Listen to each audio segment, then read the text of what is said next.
Hello guys and welcome back to my channel. So in this video I will tell you that how to unlock scroll lock in Microsoft Excel.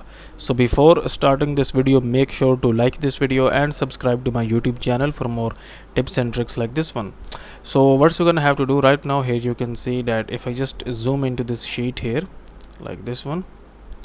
Now here you can see that basically now if I basically want to move in my worksheet here, when I will press the keys here, you can see that a single cell is also going to selected. Okay, let's suppose if I want to move from in this one row here, you can see that we can move, but on our movement here we also you can see that cell is selecting also.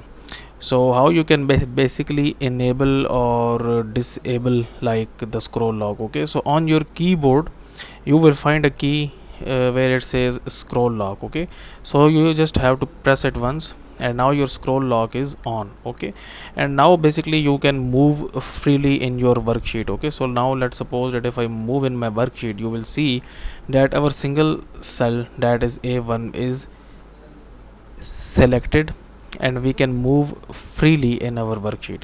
And to basically turn it off, you have to press the scroll lock key again from your keyboard, and this will disable the scroll lock. So that's it for this video guys. If you find it useful, kindly like this video and subscribe to my channel, and I will meet you in the next video.